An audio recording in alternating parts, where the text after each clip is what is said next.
오늘 말씀은 홍도야 울지 마라가 아니라 에서야 울지 마라. 이 제목으로 하나님 말씀 나누겠습니다.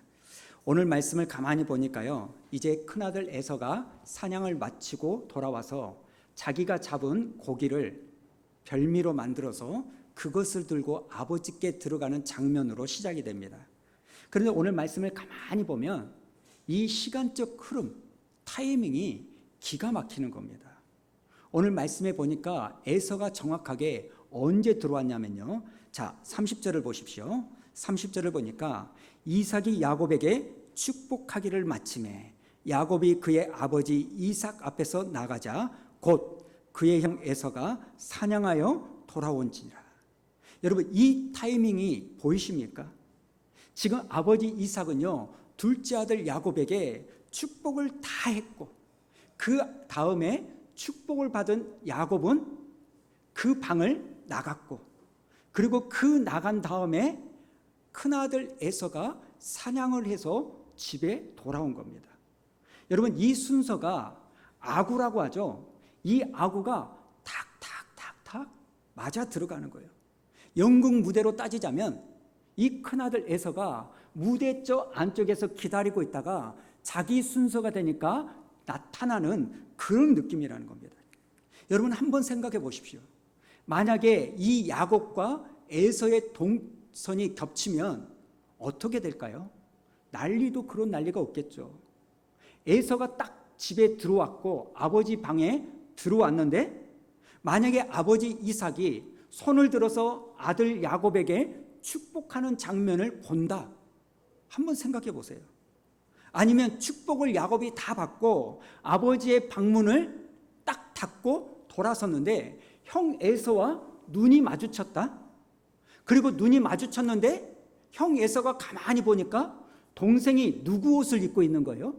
자기 에서의 옷을 입고 있고 팔에는 염소의 털로 덮고 있는 것을 봤다? 뭔 일이 일어나도 일어나죠. 또 문 앞에 보니까 어머니 리브가가 서 있는데 두 손에는요, 아버지 야곱에게 드렸던 그 고기를 담아놨던 그 그릇을 딱 들고 있는 어머니의 모습이 보는 거예요. 여러분, 이 모습이 딱 오버랩 되면 우리가 잘 아는 베토벤의 운명교향곡 빠바바바밤, 이런 사건 사고가 터지는 겁니다. 그런데 이 30절을 보니까 그 시간 순서가 너무나 깔끔한 거예요. 아버지 이삭은 야곱에게 할 축복을 다 했고, 그리고 야곱은 그 축복을 받은 다음에 방을 나갔고, 그 나간 다음에 형 에서가 고기를 들고 찾아오는 거예요. 여러분, 이 말씀을 통해서 우리가 알 수 있는 게 뭔지 아십니까? 우리 하나님이 어떠한 분이신가? 여러분, 우리 하나님은요, 우리의 모든 시간을 배열하시는 하나님이에요. 우리 하나님은 이 세상의 모든 시간을 주관하시는 분이라는 겁니다.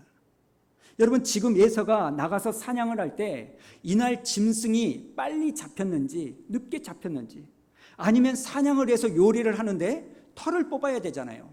이 털이 빨리 뽑혔는지 잘 안 뽑혔는지, 또 털을 뽑은 이 짐승을 삶아야 될 거 아닙니까?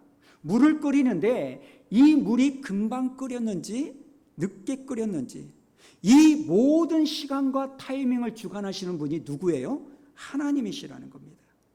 지금 이삭이요, 아들 야곱을 충분하게 축복할 수 있는 이 시간적 배려를 하나님이 하시는 거예요.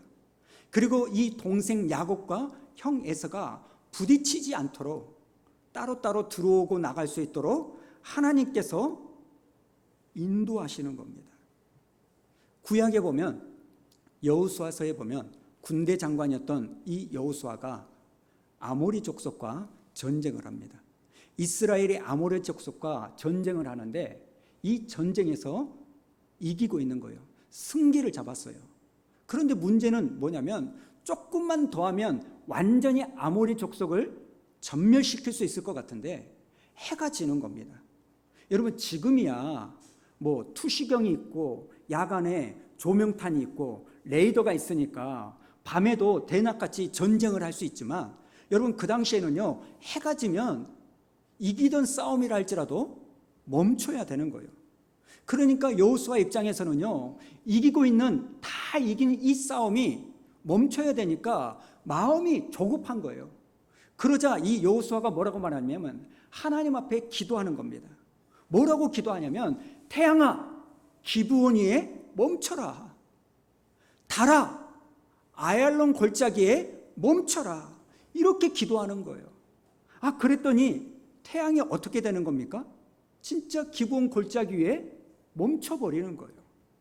자, 여호수아서 10장 13절 우리 한번 읽어볼까요? 시작. 태양이 머물고 달이 멈추기를 백성이 그 대적에게 원수를 갚기까지 하였느니라. 야살의 책에 태양이 중천에 머물러서 거의 종일토록 속히 내려가지 아니하였다고 기록되지 아니하였느냐.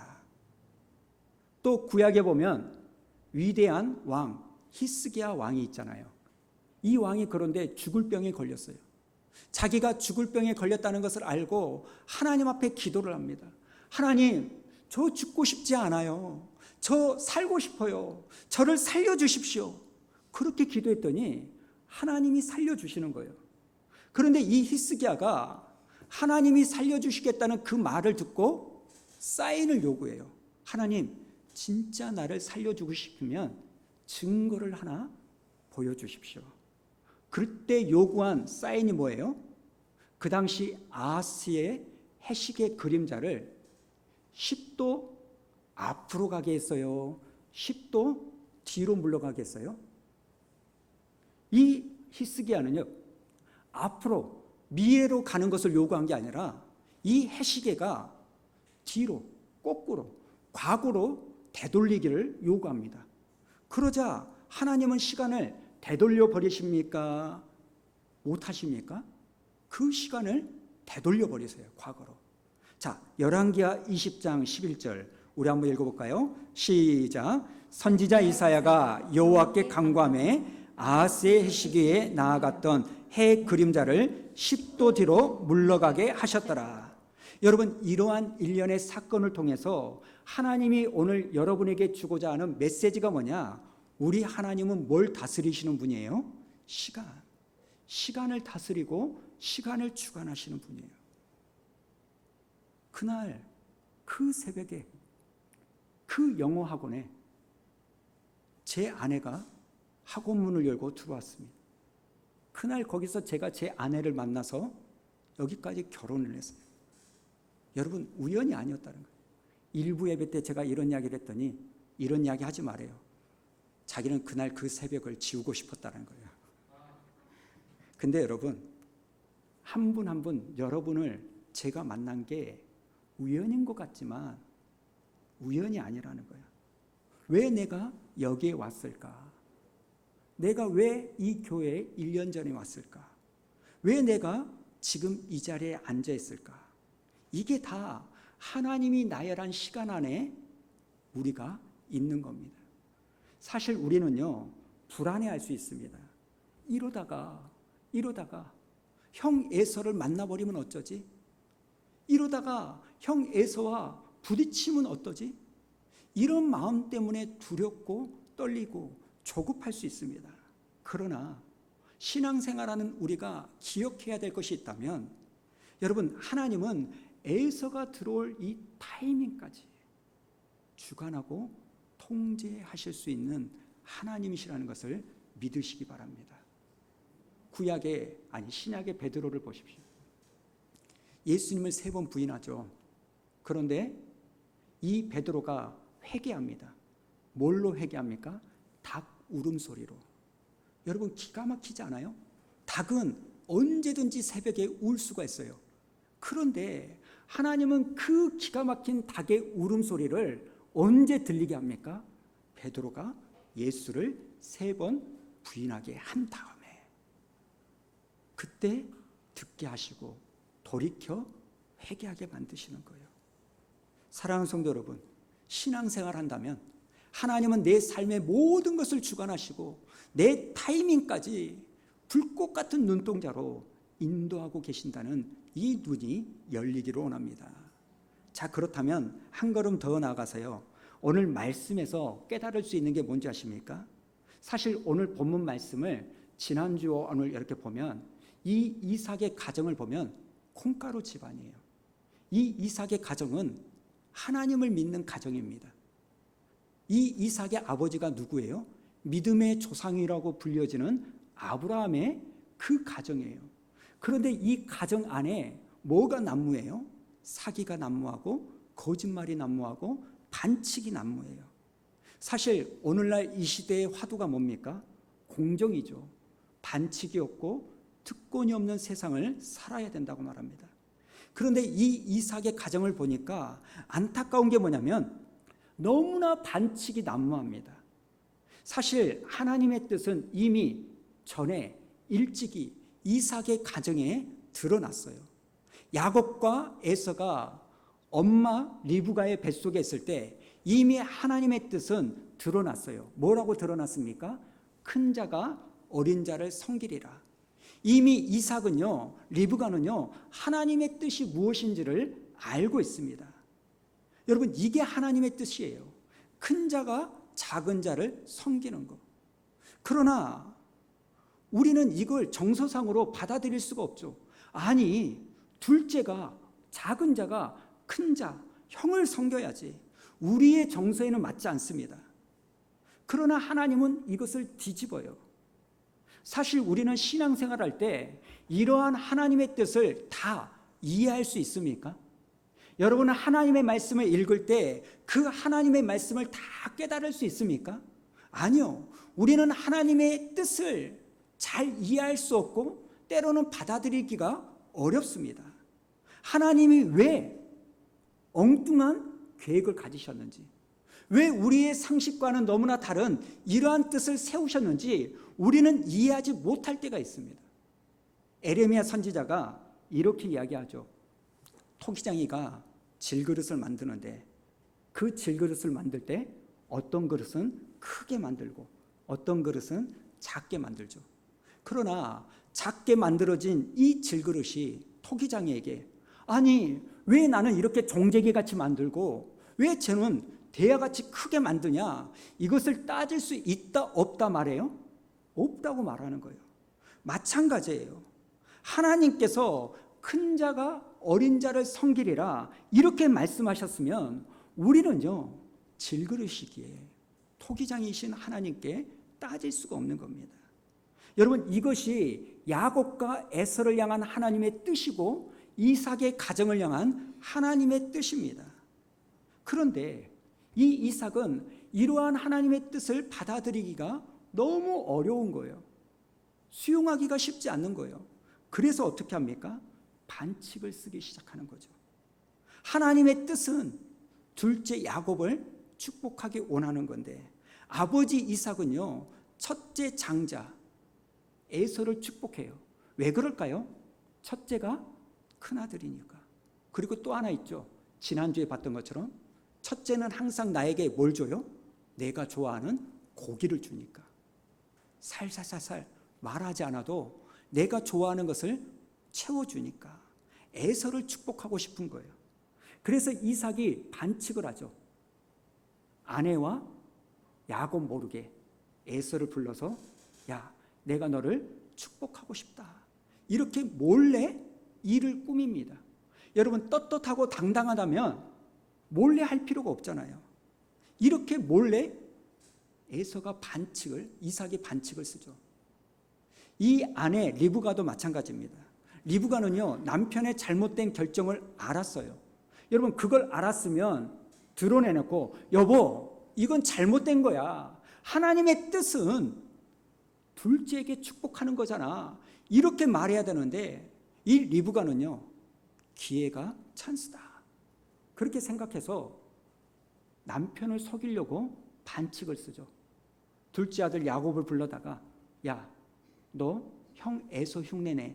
그러면서 야곱을 변장시키고 또 에서의 옷을 입히고 손에 털을 덮어주고, 그리고 내가 대신 아버지의 입맛을 잘 아니까 요리를 해서 줄게. 여러분, 반칙을 써가지고 남편 이삭을 속여버립니다. 여러분, 둘째 야곱도 반칙을 쓰죠. 아버지에게 나아갔을 때 이 야곱이 목소리를 바꾸나요? 바꾸죠. 형의 목소리를 흉내를 냅니다. 그리고 손에 염소의 털을 뒤집습니다. 그리고 어찌해서든지 형 에서가 받을 뻔한 축복을 자기가 가로채는 거예요. 여러분, 이게 야곱의 반칙입니다. 자, 그럼 형, 큰아들 에서는 반칙을 안 했을까요? 그냥 아버지가 고기 잡아와라, 사냥해서 나에게 갖다 줘라 그랬으니까 아무런 잘못이 없다고 생각합니까? 아닙니다.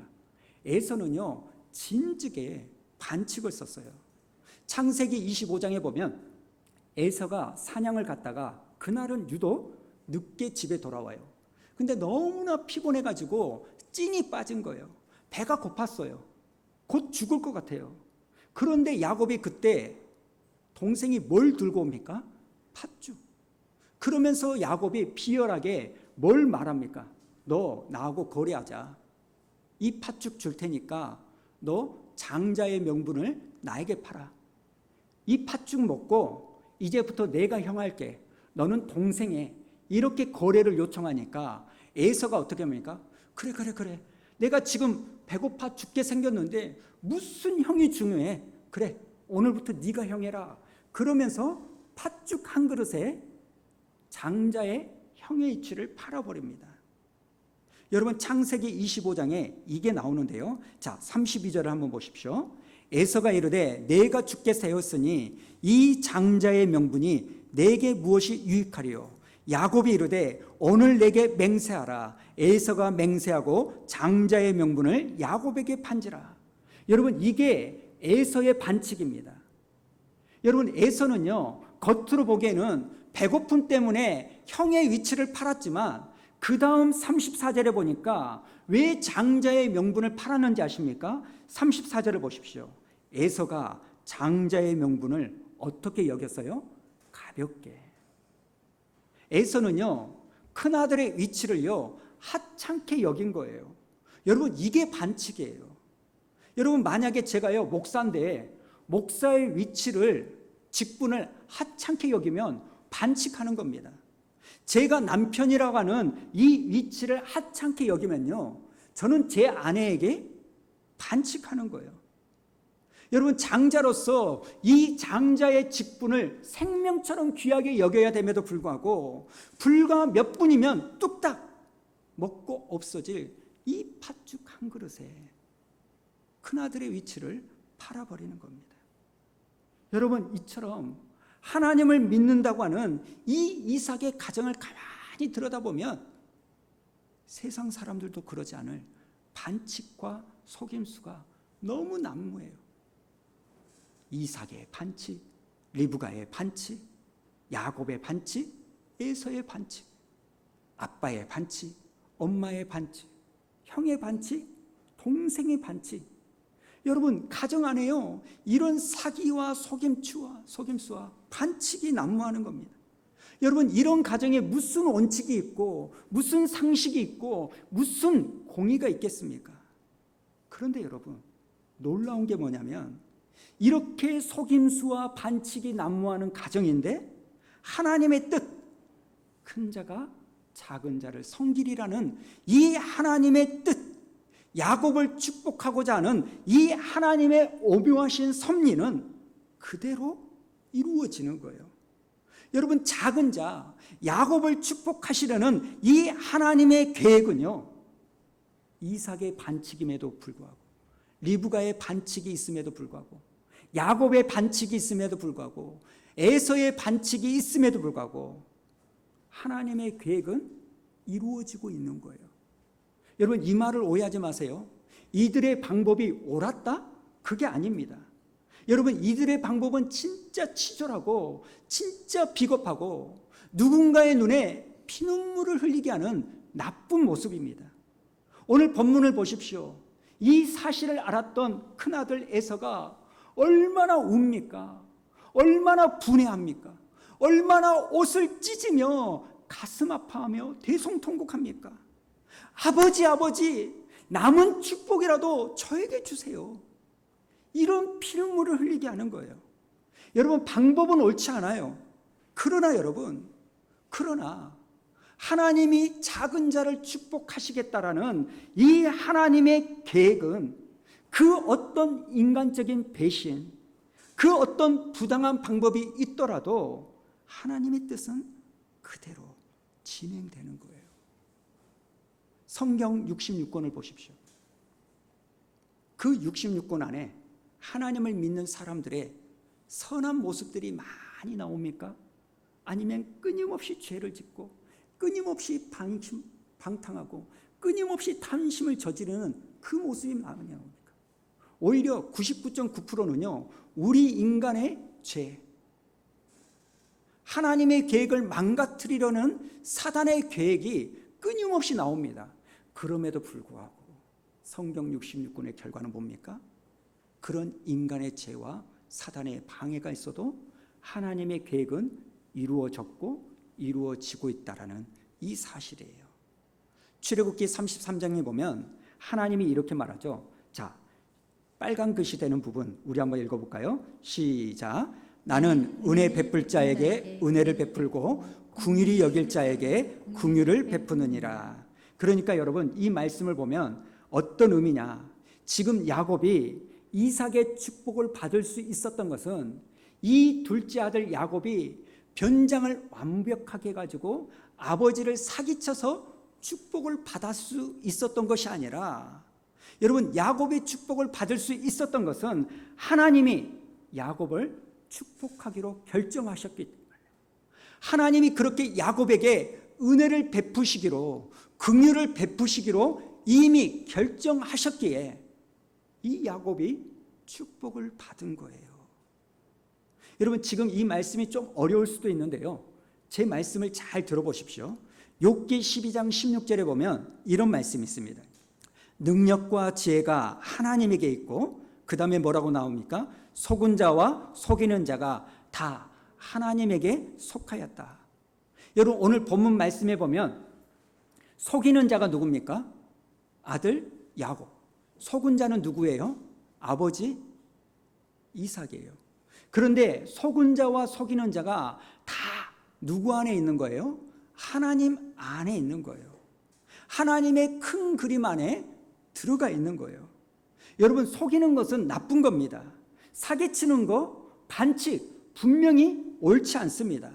그런데 그것조차도 하나님의 계획과 주권 속에 담겨져 있는 거예요. 우리가 아무리 죄된 모습을 산다 할지라도, 우리가 아무리 자행자제한다 할지라도, 저와 여러분을 향한 하나님의 선하신 계획은 우리 인간의 연약함을 통하여 제약당하지 않는다는 겁니다. 여러분, 누군가를 속이는 거, 반칙 쓰는 거 너무나 비극적이고 옳지 않은 것임에도 불구하고 하나님은 그런 방법 안에서도 당신의 뜻을 이루어가는 거예요. 신약에 보면 베드로가 넘어졌죠. 예수님을 모른다고. 그것도 한 번도 아니고 두 번도 아니고 세 번입니다. 그런데 예수님은 그런 베드로의 넘어짐, 그런 베드로의 실패한 죄의 모습, 이것도 쓰시더라는 겁니다. 누가복음에 보면 22장 31절에 이렇게 말하는데요, 한번 보십시오. 시몬아 시몬아, 보라, 사단이 너희를 밀가부르듯 하려고 요구하였으나 그러나 내가 너를 위하여 네 믿음이 떨어지지 않기를 기도하였으니, 그 다음에 뭐라고 말합니까? 너는 돌이킨 후에, 회개한 후에, 그 일을 겪은 후에 네 형제를 굳게 하라. 그러니까 예수님이 뭐라고 말합니까? 예수님을 모른다고 부인했던 그 경험, 수치스럽고 부끄러웠던 그 경험을 기반으로 해가지고 오히려 다른 연약한 형제, 너처럼 환경의 두려움 때문에 나 예수님 몰라요, 나 예수님 안 믿어요, 이렇게 했던 그 형제를 비난하거나 정죄하지 말고 네 경험을 살려서 그를 이해하고 세워주라는 거예요. 여러분, 예수님께서는 그 베드로의 실패를 들어 쓰시는 겁니다. 여러분, 넘어지는 거 죄입니다. 예수님을 모른다고 부인하는 거 죄예요. 3년 반 동안 예수님과 동고동락했음에도 불구하고 예수님을 부인하는 거, 그게 어떻게 의로움이 될 수 있습니까? 이것은 결코 정의가 될 수 없고 공의가 될 수 없는데, 그럼에도 불구하고 우리 예수님은 이걸 허용하세요. 왜요? 그것이 나중에 하나님의 큰 그림, 빅피처 안에 당신의 뜻을 이루어 가는데 쓰임받는 통로로 사용하신다는 겁니다. 여러분, 반칙이라는 게 있어요. 속입니다. 모른다고 해버려요. 배신이죠. 그러나 여러분, 그럼에도 불구하고 하나님은 그것을 통하여 당신의 뜻을 이루어 가세요. 하나님은 기가 막히게 그런 반칙과 속임수와 비루함과 부끄러움이 있음에도 불구하고 하나님의 계획을 손색 없이 이루어 가신다는 겁니다. 우리의 치졸함, 우리의 욕심, 우리의 제약, 우리의 허물, 이것이 있음에도 불구하고 하나님께서는 작은 자가 큰 자를 섬기는 게 아니라 큰 자가 작은 자를 섬기리라는 이 선하신 뜻을 변함 없이, 요동함 없이, 흔들림 없이 이끌어 가시는 거예요. 오늘 메시지가 이겁니다. 우리의 모습이 어떠하든지 하나님은 나를 향한 하나님의 뜻을 이루어 가십니다. 사실 우리 중에 떳떳한 가정이 얼마나 될까요? 흠이 없고 내세울 만한 가정이 얼마나 되겠습니까? 요즘 유행하는 관찰 카메라요. 집에 방마다 CCTV 딱 걸어놓고 일주일 후에 교회에서 배홍수 목사 가정의 모습, 누구누구 집사 가정의 모습, 우리 이송원 집사 가정의 모습을 틀어준다고 해보세요. 그 다음 주에 떳떳하게 교회 나올 사람 저부터서 없을 거예요. 지금이야 경건하고 거룩하고, 여러분 얼마나 좋습니까마는 집에서 제 아내에게 대하는 태도나 아이들에게 대하는 태도를요, 제가요 깔 수가 없는 거예요. 우리는 이렇게 부끄러울 게 많습니다. 그런데 여러분, 우리의 소망이 뭐냐면 나의 신실함에 나의 소망이 있는 게 아니에요. 우리의 소망은 내가 얼마나 의롭고 깨끗하냐, 내가 얼마나 신실하냐, 여기에 우리의 소망이 있지 않습니다. 우리는 여전히 실수가 많고 죄를 짓고 허물이 많아요. 그런데 우리 하나님은 그럼에도 불구하고 우리의 가정을 붙드시고 저와 여러분을 붙잡으셔서 나를 향한 하나님의 선하신 뜻을 온전히 이루어 가신다는 겁니다. 나의 부족함이 있음에도 불구하고, 나의 연약함이 있음에도 불구하고, 나의 부끄러움이 있음에도 불구하고 여러분의 가정을 향한, 나를 향한 하나님의 뜻은 이루어지고 있는 거예요. 이걸 보시기 바랍니다. 이게 이삭의 가정을 통하여 저와 여러분에게 주고자 하는 메시지예요. 오늘 이 눈이 열리셔야 됩니다. 오늘 본문 말씀을 보니까 큰아들 에서가 동생이 축복을 다 가져간 것을 알고 세상은 망한 것처럼 슬피 울며 일을 갑니다. 철퍼덕 주저앉고 대성통곡을 합니다. 왜 그럽니까? 나 이제 망했다는 거예요. 나 이제 끝났다는 거예요. 나 이제 내게 돌아올 분깃이 없다는 거예요. 동생에게만 축복이 가고 나에게는 축복이 이제 끊어졌다는 겁니다. 그래서 대성통곡하고 아버지께 아버지 남은 축복이라도 저에게 주세요 하면서 너무나 우는 거예요. 근데 여러분, 가만히 생각해 보세요. 따지고 보면 이 첫째 에서에게 딱 하나 사라진 게 뭡니까?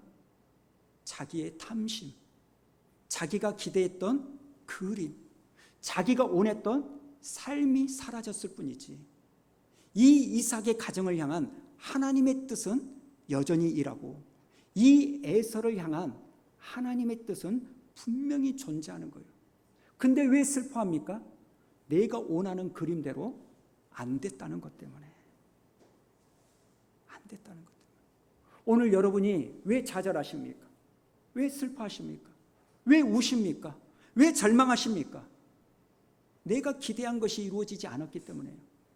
나를 향한 하나님의 계획은 지금 진행되고 있음에도 불구하고 그걸 보지 못하고 내가 원하는 시나리오대로, 내가 원하는 모습대로 내 인생이 되어지지 않으니까 대성통곡하고 남을 탓하고 원망하는 거 아닙니까? 사랑하는 성도 여러분, 오늘 말씀에서 그럼에도 불구하고 이 이삭의 가정을 향한, 야곱과 에서를 향한 하나님의 뜻이 이루어지고 있음을 보는 눈이 열기를 축복합니다. 지금 에서에게는 다 망한 것처럼 보이지만, 내가 받을 축복은 하나도 없는 것처럼 보이지만, 망한 것은 에서가 원했던 그 탐심, 자기 기대가 꺾였을 뿐이지, 그 가정을 향한, 에서를 향한 하나님의 뜻은 지금도 진행되는 거예요. 여러분, 내 개인적인 기대가 이루어지지 않고 있다고 해서, 내가 원하는 모습대로 내가 사라지지 않는다고 해서 여러분, 내 가정이, 내 삶이 무너질 거라고 생각하지 마십시오. 내가 원하는 기대대로 내 삶이 잘 안 되고, 내가 바라는 대로 내 가정의 모습이 보여지지 않는다 할지라도, 이제 우리 가정은 끝났어, 나는 안 되는가 봐, 이런 판단을 하지 마시라는 이 말입니다. 에서처럼 여러분 너무 슬퍼하지 마십시오. 에서처럼 너무 통곡하지 마십시오. 하나님의 뜻은 내 생각보다 더 크시고 내 계획보다 더 놀라우십니다. 그래서 오늘 말씀 중에 여러분 노래를 기억하세요. 어떤 노래입니까? 홍도야 울지 마라. 왜 울지 말아야 돼요? 오빠가 있다. 여러분 이 노래를 기억하세요? 지금 여러분 표정이 은혜 충만하게 하다가 무슨 세상적인 노래야. 여러분 제가 고민 많이 한 거예요. 이 노래 지어달라고. 여러분 이번 한 주 동안 때로는 지치고 실망스러운 일이 있을 때 이 노래를 기억하세요. 가사를 바꾸세요. 홍수야 울지 마라 예수가 있다. 저는 이 말씀을 묵상하면서요, 이번 한 주 동안 이 노래를 많이 불렀습니다. 어제 오후에도 산책을 하면서 저희 둘째하고 이 노래를 끊임없이 불러줬더니 귀찮다는 거예요. 그래서 제가 좀 더 하려고 예전에 백일섭 씨인가요? 그 노래 불렀죠. 홍도야 울지 마라. 글씨 이런 거 있잖아요. 다리 올리면서. 제가 우리 둘째한테 그거 보여주면서 했더니 그러지 말아겠어. 차마 못하겠는데 연습은 많이 했지만, 여러분 이번 한 주 동안 이 노래 기억하세요. 홍수야 울지 마라. 에서야 울지 마라. 누구누구야 울지 마라. 왜? 예수가 있다. 여러분, 여러분의 가정을 향한, 여러분을 향한 하나님의 계획은 나의 부끄러움, 나의 어리석음, 나의 잘못된 결정, 나의 죄, 이것이 있음에도 불구하고 여전히 진행 중이라는 것을 믿으시기 바랍니다. 우리 주님은 오늘 일하고 계십니다. 여러분이 여러분의 자녀를 볼 때, 여러분의 부모를 볼 때, 여러분의 배우자를 볼 때, 내가 내 자신을 볼 때, 여러분 너무 슬퍼하지 마세요. 에서처럼 너무너무 울지 마세요. 마음 아플 수 있죠. 무너질 수 있죠. 그러나 대성통곡하지 마십시오. 하나님은 여러분에게 일하고 계십니다. 하나님은 여러분과 함께 하십니다. 주님이 역사하십니다. 그러니까 하나님을 의지하고 하나님을 바라보시고 여러분과 여러분의 가정을 향한 이 소망을 여전히 주님께 두시는 축복의 길을 축원합니다.